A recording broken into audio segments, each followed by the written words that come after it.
The national history theme this year is conflict and compromise. After hearing this, immediately labor unions jumped out as the perfect topic. Labor unions are evidently illustrations of a conflict and a compromise because workers were forced to endure atrocious conditions in factories with little response from employers until ultimately workers banded together, united under a common goal of getting Congress to pass regulatory protective labor laws. These were passed in the 30s and enjoyed bipartisan support until the 50s. In 1933, President Roosevelt took office. He ran on a campaign of hope and promise of a New Deal. He would go on and provide the people with legislation like the Wagner Act. These protective labor laws were a success for a very long time until an all-out attack was unleashed against labor unions by politicians sponsored by wealthy CEOs in the 50s. In return for campaign contributions, these politicians worked on the state level to ensure that workers would be forced out of unions in order to maximize profit. Prior to the New Deal, working for a large business or in a factory was unbearable. Employees often had to work 12 to 15 hours a day, and even more during times of high demand. While on break, it was expected of an employee to clean their equipment.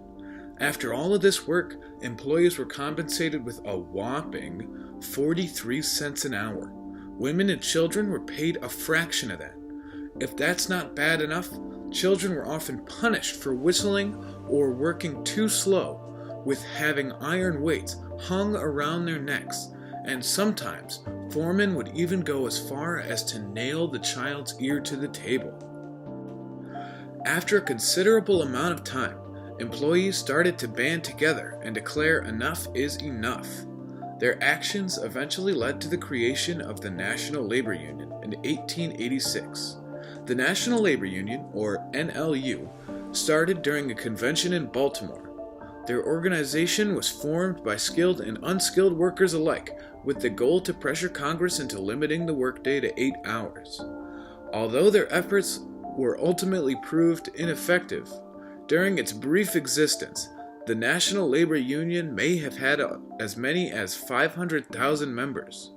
Their members eventually branched off to form many other similar organizations that united workers under a common goal. Although unions were started for a good cause, many people were anti-union. This was mostly due to the fact that most strikes that took place in the late 1800s resulted in violence.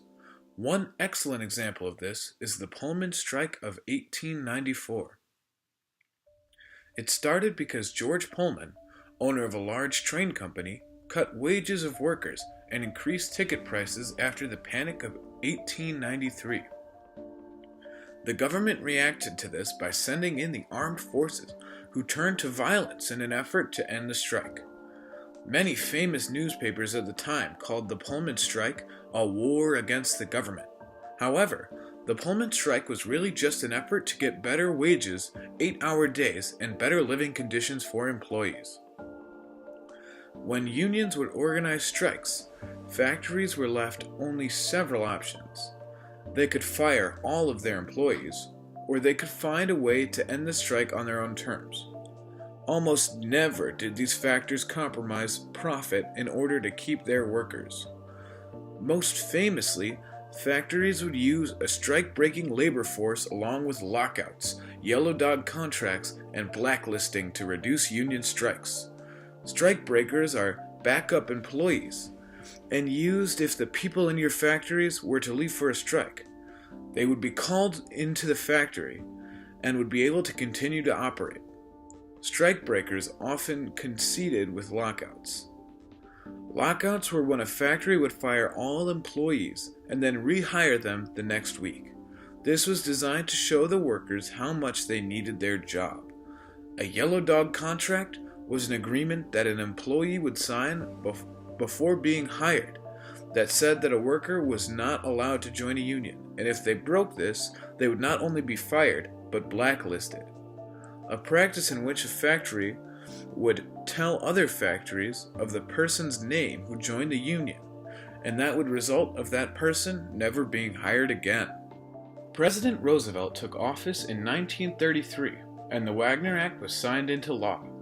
It ensured several rights to private sector employees that included the ability to organize into unions and engage in collective bargaining and collectively strike.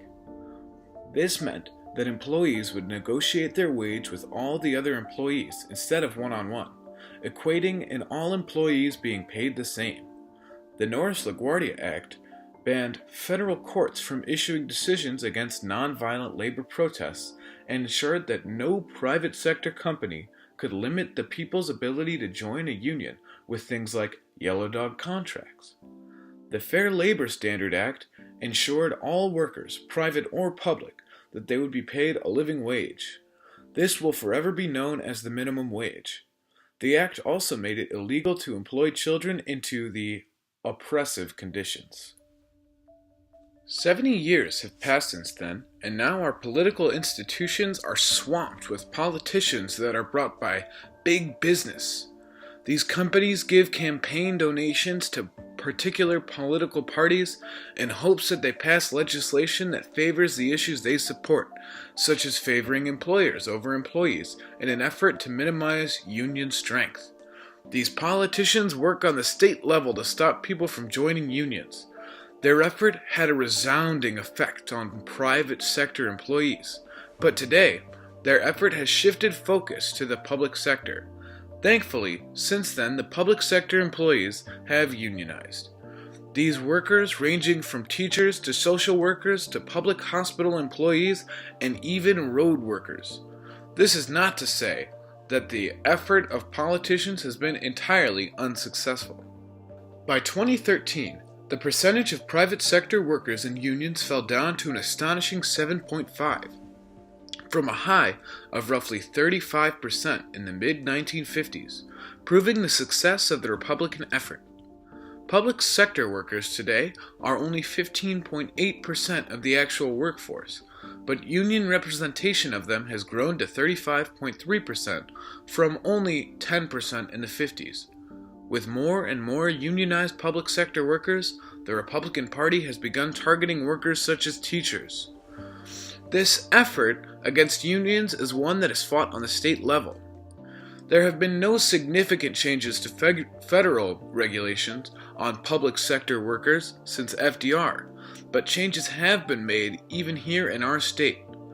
Lawmakers pass right-to-work laws stating that the impoverished shouldn't have to join a union if they don't feel the need to, but must still receive the benefits of being part of one. They claim their intent is to assist the poor, but instead, the bargaining power that unions could have had is minimized because they have less members. Mary Blair, our school's union representative, said, "For the past probably about 8 years, in particular, the state legislature has passed numerous laws in regards to public education, and I really feel that the legislator needs to bring teachers into the conversation. Oftentimes, people assume because they went to school, for 12 years, public education, that they understand how it works. Labor unions are evidently illustrations of a conflict and a compromise because workers were forced to endure 15-hour workdays in factories, and when protesting these hours, their employers would shoot them with birdshot. Ultimately, workers created the National Labor Union, united under the goal of achieving an 8-hour workday through persuading Congress. None of these hopes ever came to fruition until the 30s, when President Roosevelt signed the Wagner Act and Norris-LaGuardia Act. These regulatory labor laws enjoyed bipartisan support until the 50s, when the Republican Party started working on the state level to get private sector employees out of unions. Today, the party has shifted focus to the public sector and our teachers. We have attended public schools our entire lives and have admired our teachers. The ability for a political party to go after these public servants without any backlash from the people is a testament to how we value our public education. Republican lawmakers rewrite state laws to make these institutions more profitable for their donors, whether that be by decreasing enrollment in them or saving the people a few extra tax dollars by reducing our teachers' incomes. Thank you so much for watching. I hope this documentary was able to teach you something that you maybe didn't know before. Bye.